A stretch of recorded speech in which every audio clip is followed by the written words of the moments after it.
The Europa League belongs to Villarreal, the club from the small city in the east of Spain. Unai Emery wins his fourth Europa League, and Villarreal win their first major trophy and are in the Champions League for next season, beating Ole Gunnar Solskjaer and Manchester United. What's going to happen to the Red Devils this summer? What do they need? What don't they need? And also we discuss all the managers and the news that happened today, including Zinedine Zidane leaving Real Madrid, Antonio Conte leaving Inter Milan, and managers like Max Allegri waiting on the wings. We have Jonathan Johnson to break it all down, our Europa League final recap, and everything else that's gone on in the beautiful game today. Qué Golazo begins right now. Villarreal, for the first time in their history, have a major European trophy as they beat Manchester United in penalties. Unai Emery, his fourth time winning the Europa League. Unbelievable. Jonathan Johnson, incredible. Those penalties were amazing. Some may say maybe better than the game itself, but who cares? What a tremendous final. Amazing for the city of Villarreal. Give me your initial reactions to the final. Well, my initial reaction is I was right, everybody else was wrong, because my prediction was 1-1 and Villarreal to win on penalties. So I'm delighted that came through, but just to be honest, I didn't expect for the penalties to go like that. I saw a pretty intense penalty shootout recently between PSG and Montpellier, which I thought had already set the bar quite high. And then we saw this, it was very nearly 11 players apiece. But to be perfectly honest, my initial reaction is I wish that the game had been as exciting as the penalty shootout. To be honest, it was. That's what I tweeted. Yeah. The 120 minutes, definitely didn't live up to the very short but exciting nature of the penalty shootout. Obviously, thoughts go out to David De Gea. Never nice to be the player that misses the key penalty, especially when you're a goalkeeper and you're put in that bizarre situation where you don't have any choice but to take it. So yeah, obviously that was really tough on him. But also I'm kind of glad for Villarreal. I'm happy for Unai Emery. Obviously it's fantastic for him, 4-time winner of the competition now. And he's done it with a second Spanish team as well. Fantastic achievement to him. Congratulations. We'll see Villarreal in the Champions League next season. But it was, to be honest, I find it really staggering. This kind of malediction that Manchester United suffer from when they go into finals. They've now gone, I think it's 4 seasons without a single trophy. It's very bizarre. In fact, the last silverware I think I remember that winning was the Europa League back in 2017. So it's obviously it's a tough period for them, and there's going to be question marks about Ole Gunnar Solskjaer once more. But also at the same time, when it goes all the way to penalties and you lose like that, there is a large element of misfortune to it as well. So, I do think that there are things that United will have to take away and try to improve, but also at the same time, it's always going to be a lottery when you get to that stage of a match, especially in a final, considering I don't think we've even seen a penalty shootout in the Europa League this season until then. It was, not only have we not seen one, I can't remember the last time I saw such a good one. I think it was like the African Cup of Nations where we saw one that went for a while, but that was mainly because some players also missed during that. This was like perfect penalties. And sadly for David De Gea, somebody had to be that person, and it fell to the goalkeeper. I mean, listen, take nothing away from David De Gea. He's done tremendous things during the whole season to really keep Manchester United in key games, but, it had to be. But let's just go back for a second on the game. Obviously, Manchester United, wanted to go on the offensive. I mean, it was a very offensively minded lineup, but Villarreal, JJ, and Unai Emery, I'm getting a lot of tweets here going, they played for the penalties. I'm like, you know what? Unai Emery knows what he has in his squad, and he knows what he was facing, and he had to deal with it. And I think it was a very, sort of resilient, albeit not the most fantastic offensively minded performance, but they did what they had to do. I'll tell you one thing, the city of Villarreal with 50,000 people, all of them you can fit in Old Trafford, they won't care one bit. They've got the Europa League, and it's amazing. But what do you think of the game in itself in the lead up to the penalties? Yeah, I totally agree. I mean, I can understand why people are saying that, but also at the same time, I think we can take it back to our preview with Jimmy the other day. We were talking about the absence of Chukwueze. As soon as you take out, such an influential attacking piece, Villarreal are going to have to reinvent themselves tactically to an extent. And I feel that they managed to do that without completely betraying, the sort of approach that Unai Emery likes to take in matches. So I wouldn't say that it was completely defensive of their part. I just think that they were, they were more incisive in front of goal. I mean, yeah, conservative. It pretty much played out the way that we predicted it would as well. Gerard Moreno getting on the score sheet, Edinson Cavani also scoring. It's just for United, considering how the focus was on the attack, it was disappointing from their point of view that they weren't able to create more clear-cut chances, to put Villarreal to bed, because it was a real opportunity for them to take, with the likes of Chukwueze missing, to make sure that they stamped their mark on it. There were a lot of people saying before the game as well that they expected United to dominate this one and win it easily. There's never going to be an easy match against a team coached by Unai Emery in the Europa League. We know this. We've seen it so many times before with Sevilla. We've even seen him taking Arsenal to the final as well. He's done it now with Villarreal and managed to win. And I think he deserves a lot more credit. Unai Emery, he's not an elite coach in Europe, but he is very, very good at this level, just below the elite. And he really is in his element here. And I think that he did fantastically well with what he had available to him. And, I've seen Solskjaer outcoach, a few high profile tacticians so far this season, but I think that he got outdone by Emery tonight. Yeah, I think, Capoue, I think deserves a major recognition. I think he did a lot of dirty work that had to be done in the build up to this. I think that we forget about how he, people like Pau Torres and Albiol tried to limit at least the penetration inside the box. It was a very, like you said, it was a very smart performance. And I think that when Unai Emery gets a squad who totally is full in 100% in his beliefs, amazing things happen, especially in European competition. They didn't lose a single game in this tournament, JJ, to your point about being such a difficult team to beat. They may not have beaten every single team. It wasn't a perfect record, but they made it very difficult. I mean, we saw what they did to Arsenal, just contain and hold and stuff, and really work on the strong finishing. I mean, and they have a fantastic striker in Gerard Moreno. Only Lionel Messi, Karim Benzema did better than him in La Liga, I believe. So, it's amazing. Maybe one more, I can't remember, but, such a good offensive force for them. I mean, you have to tip your hat. Yeah, absolutely. I completely agree. And I mean, the one thing that I would say, and I really don't like to bring it back to this because it's something that so many people talk about when they look back on Emery's time with Arsenal, about the language barrier. I wasn't able to get his ideas across. Unfortunately, there is an element of truth in that, because it's something that I noticed when he was coaching PSG, and it's something that we noticed when he was in charge of Arsenal as well. Unai Emery, when he is in charge of a team and he's speaking his native tongue, he is able to get his ideas across completely. And that is when a squad really buys into what he is all about. And we've seen it be successful with Sevilla. He enjoyed success in a very difficult situation as well with Valencia. And he's doing the same right now with Villarreal as well. To have taken them from, the Europa Conference League, which is what they qualified for through La Liga, into the Champions League is a massive jump for them, and to win a first major piece of silverware as well. We were talking in the preview about them kind of being a little bit like a Spanish equivalent of Bayer Leverkusen. They're shaking that tag off of their backs right now. And I think Unai Emery deserves so much credit for that. He might have had his difficult times when he strayed outside of Spain and tried to strike out for himself in other leagues.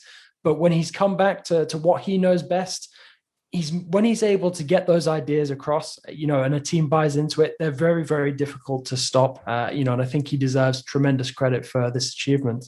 Yeah, well said, JJ. I take this shit so personally because, yes, I understand that he had limitations when he goes outside of Spain, but a lot of the time, especially from the media, it thinks it was at his expense. Like somehow, for some reason, you completely belittle somebody because you have limitations on language. It's not the fault of the clubs. It's just that the environment itself created this scenario where suddenly Unai Emery felt overwhelmed or whatever because his language limitations, etc. So I'm so happy because he'll never do it. He's too classy, but I'm not classy. I'm doing it for him. It's kind of like the middle finger to all those people who make fun at his expense. And I think it's remarkable. I mean, the fact that he's now won this 4 times. And like you said, with 2 different clubs from Spain, it goes to say, and well done. And Villarreal is the club from a very small city in the east of Spain, 50,000 people. You can fit everybody in Old Trafford in there. They've never won a major European trophy. Sorry, Intertoto. I'm not going to include you in that. But they've had tremendous players. Juan Román Riquelme, Marcos Senna, Santi Cazorla, Diego Forlán. I mean, the list goes, Robert Pires, Martin Palermo, the list goes on and on. They were relegated in 2012. They came right back up and they sort of rejuvenated themselves. They've been semifinalists of the Champions League as well. They're a team that are so likable. They're just because they're just like the little engine that could, and finally they have a trophy to say that they're champions themselves. So yeah, absolutely, and I completely agree with it. And I think it's nice as well that they finally do have that continental silverware to show for that period that they had all those years ago. Because Villarreal at that time, they were so exciting. I mean, as you mentioned, the likes of Riquelme, the likes of Senna, the likes of Forlán. I remember wanting to watch their matches because they were such an exciting team. And I remember finding it such a tragedy that they never managed to win anything. So for Villarreal to have sort of come back and had their second wind now and to actually manage, to finally add a trophy to that cabinet, it's fantastic for them, especially, because of the rise that this club has enjoyed. They've experienced some down moments as well. They dropped back into Segunda for a while, but, to see them back now in La Liga and thriving on the continental stage is fantastic. Really, really happy for them. Absolutely. Very quickly, JJ, before we take a break and we talk about other things, because there's been some big news today as well. But what's Manchester United going to do now then? Who do they need? Ole Gunnar Solskjaer, of course, as you mentioned, now not a trophy, 4 seasons without one, 4 years without one. They came second in the table. It's commendable. Absolutely. They're back in the Champions League again as well. Commendable. But what do they need? Obviously, they miss Harry Maguire, but surely they need a little bit more. Don't you think? We had Peter Schmeichel this week and he wants Harry Kane. I mean, that's not happening. But he wants Wesley Fofana. But that's a good example, I think, of he wants to protect the back line. What do you think they need this summer? I think the United need a lot. I'm going to be completely honest with you. A long list, yeah. Yeah, I think they need players on the pitch, but they also need to build a bit of an identity off the pitch as well. And don't get me wrong, I'm not completely down on Ole Gunnar Solskjaer. I don't think that he's a terrible coach. I just think that he's gone as far as he can go with this United side without major changes being made. And I think that those changes need to be made this summer, and those changes need to include the coach. Wow. I think when you've got somebody like Allegri on the market for the moment, he's not going to be available for very long, given the vacancies that have just popped up. But if United are smart, considering the fact that he's been learning English for a while, I think that they'd be stupid not to take a run at him and perhaps try to make a few changes within the squad. There's been, rumblings about, whether guys like Paul Pogba are happy or not. We had Mino Raiola coming out a couple of months ago and saying that Paul Pogba is not going to be a Manchester United player next season. I mean, okay, this is the time to make those changes, to make United a serious prospect again when it comes to fighting for the title and fighting for continental trophies as well. And I think that those changes, it can't just be 1 or 2 tweaks. There's going to have to be some significant changes. And I feel bad for David De Gea, because for me, it felt like probably one of the last moments in his Manchester United career. There's been a lot of speculation that he might move on, and I expect the likes of him, Paul Pogba, and possibly Ole Gunnar Solskjaer as well to be, some of the casualties this summer. That's a very big statement. And to be honest with you, when I think about it, it's not an insane one because, the proof is in the pudding, I guess. The limitations are there, but we will see what happens. We're actually going to take a break because JJ gave us a good segue. And very quickly, we're going to talk about everything else, the managerial cycle that's going to happen this summer, because there are plenty of very good managers available right now as we tape. And, some clubs maybe even the Premier League is going to want to keep an eye on. So we'll be right back.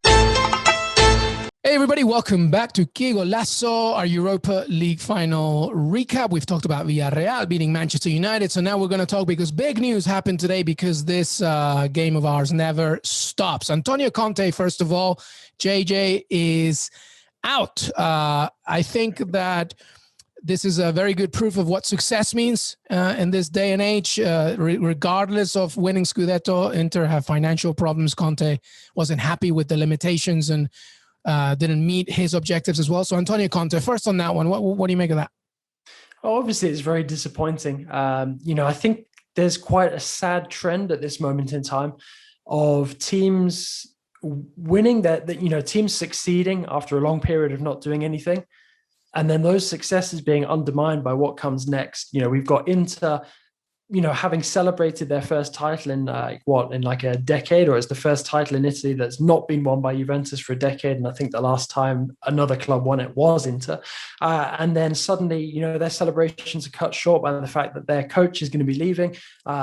Pretty much everyone at the club is facing major pay cuts, and there's going to have to be sacrifices made from the star performers on the pitch this season because of the financial situation the club finds itself in. There's a lot of speculation at this moment in time that Allegri might find himself at Inter, but I don't see what is going to be attractive about an Inter project that's just managed to succeed in terms of the domestic title, yet is now going to have its heart ripped out on the pitch and have to rebuild. It's going to be years before they can challenge for silverware once again. Not just domestically, but in Europe as well. I mean, this Inter side that won in Italy and won at a canter in the end, got their asses handed to them in the Champions League. They were absolutely destroyed in some of the matches, and which is Conte's point, I guess, right? He wants more, so he wants more depth, I guess. Exactly. And I think the ownership at Inter, they're not able to offer that, and it like I said, it just goes hand in hand with this sort of sad trend at the moment where you see a team achieving something, and then it's almost like they're in a rush to break it up. It's like Lille in Ligue 1, the title celebrations hadn't even been going on 24 hours before Galtier came out and said, I'm leaving. Maignan had turned up in Italy for his medical and signing his contract. It's really saddening, because we're celebrating these achievements because it's fantastic for the game, and then all of a sudden it's, completely destroyed because of the financial situation a lot of these clubs find themselves in. And to be honest, a lot of people were saying months and months ago, how can a club like Inter, who are in a really bad financial situation, find themselves in a position where they might win the league title? Yeah. It's quite damning for Serie A, and we just have the proof of it. Conte walking away from a winning project where he's managed to land the first league title that's not been won by Juve in a decade, and suddenly he finds himself being forced to look elsewhere because he's not going to be able to build on that. Yeah, the meaning of success and failure in the modern game is not really what happens on the pitch. It's why the European Super League was even an idea in the first place for this club. So we've talked about Antonio Conte for a second. You talked about Max Allegri, of course, who's available. A very good manager, and he's ready to manage. And, so it'll be interesting to see where he goes. But Zinedine Zidane is out of Real Madrid per our Fabrizio Romano. He's updating a little more. He's basically, Sedan alerted his coaching team and the players apparently as we speaking on this night, telling them that he's leaving. So everything is set here. Zinedine Zidane, Jonathan Johnson, he's done. I'm not surprised. Are you? No, I'm not surprised, but I am very curious to see where he goes next. I think we discussed this a couple of weeks ago where I said, if he waits, he may well find himself with a choice between Juventus, one of his former clubs, and the French national team, depending on how France do. I think we discussed it after Deschamps had recalled Karim Benzema and put a lot of pressure on himself. So we'll see how that pans out. But, I think that Zidane is definitely going to be in demand. We're talking about potential changes at Manchester United. I'm not sure that a club like Inter Milan would be able to have the sort of lure to attract Zidane, and certainly, based on what we're hearing, will not have the financial pulling power. So, you wonder if Juventus now might take a look at this and think, well, it's not been to our satisfaction what's been going on under Andrea Pirlo. We're going to look to make a change, and we're going to look to bring in someone who has a history with the club. And obviously Zidane is the outstanding choice. for that. For Real Madrid, I mean, it's felt for a while. I mean, at least this season, like Zidane's on a bit of a hiding to nothing with Real, and I think that he did very, very well to string out this season as long as he did. To take them as far as he did in the Champions League and to keep them alive in the La Liga title race. Up until the very end. I think that's majorly to his credit. Zidane is also a guy who's very, very good at assessing where a club is in terms of this cycle of players, and I think that if he is agreeing to this decision to leave, whether he's been asked to leave by the club or whether he said to the club he doesn't fancy it anymore, we don't know. We'll have to wait until those details finally come out. But, from past experience, based on the way that he behaved when he left Real Madrid before, Zidane is a smart guy. He knows when he is going to be in a position of strength and when he's going to be in a position of weakness. And obviously he doesn't feel moving forward like he's going to be in a strong position with this Real Madrid. Yeah, no, I think it's Juventus. I think it's a club that he obviously loves, still has good memories. Obviously, we also know that the director of Juventus, Fabio Paratici, has left the club as well. I'm sure Nedved will follow. There's a lot of changes, and that basically ultimately determines Andrea Pirlo's fate as well. So we'll see what happens there. How about these Premier League teams, Jonathan Johnson? Because Tottenham need a manager. You're talking about Ole Gunnar Solskjaer. Could Manchester United persuade any of these big guys to head that way? Even Galtier as well from Lille. What could he be his next project? What do you think for Premier League clubs and what they're trying to get this summer? Well, as far as Galtier goes, Premier League would be a good fit for him, no doubt about it. But it sounds like he's set on staying in France. It sounds like it's going to be between Nice and Lyon, so we'll see how that plays out. Would have loved to have seen him go abroad and challenge himself. Perhaps that'll come in the future, but for now it sounds like he'll stay in France. And obviously with the Premier League clubs, like I was saying, with relation to Manchester United, to see them go for someone like a Max Allegri, I think would be fantastic. And to be honest, I think if Allegri doesn't end up at a club like United, if United do end up separating with Solskjaer, then he'll end up going to either Real Madrid or going back to Juventus. I think the return to Juventus is the easy option for both the club and the coach. I think it would be more of a fresh start, especially in the post-Ronaldo era, if they bring in someone like Zinedine Zidane. I mean, obviously Zidane would have had a decent amount of sway, if Ronaldo did decide to stay, and, perhaps would have been able to get some better form out of him. But I think for Juve moving forward, they absolutely have to rid themselves of the major salary that Ronaldo is sucking up there. So I think that, a lot of these changes at Juve make sense at this moment in time, and to bring back somebody who has such a strong identity with the club would make a lot of sense. But for the Premier League clubs, for sure, I mean, I think that guys like Zidane, like Allegri, like Conte should be the guys that they're taking a run at. There's been whispers about Conte potentially being lined up by Barcelona. We might see Koeman potentially freed up in the next couple of days and weeks now, depending on the candidates available and how Barca feel they're able to situate themselves financially in terms of bringing these guys in. But it's going to be very exciting to see where a lot of these names end up, but I definitely think it's a good opportunity for Premier League clubs, because despite the financial impact of COVID and the desperation of some of these clubs to get in on the Super League, they're still better positioned financially than a lot of their other European counterparts, Inter Milan being a very good example. A team that's just won the league, yet is having to enforce major pay cuts across the entire board. Yeah, very good point. Premier League becomes way more appealing to these managers than other places where financially they're a mess, and we still don't know what's going to happen with UEFA, and of course those Spanish clubs and the Italian club that after the European Super League or failure to or annex or not wanting to leave the options or the decision. So it's going to be a very busy summer. I think that Jonathan Johnson, you and me, we're probably not going to get a vacation. I don't know. We'll probably try and find a way to make it happen. Do we ever get a vacation? No, I don't think so. Come on. If I do this podcast from a beach club in the south of France, I don't care. I'm going to tell CBS right now. It's just crazy because it's just too many things are happening. It's insane. Today was insane. All right, Jonathan Johnson, that was it. Thank you so much. We gave you so much, everybody. Our recap and, of course, everything that's happened from a managerial perspective. Jonathan Johnson, final thoughts before we say goodbye. Yeah, I mean, I can't wait to see what the Champions League has in store for us this weekend. And then let's not forget, we've still got the Euros to come this summer as well. So plenty more soccer on its way. Absolutely. I cannot wait. Jonathan Johnson, thank you so much, my man. Pleasure as always. Hey, everybody. I want to thank Jonathan Johnson for joining me today. Don't forget to follow us on Twitter, Qué Golazo Pod. We are also on Apple Podcasts, Spotify, Stitcher, YouTube. You can watch every episode on youtube.com/Qué Golazo. Make sure that you subscribe.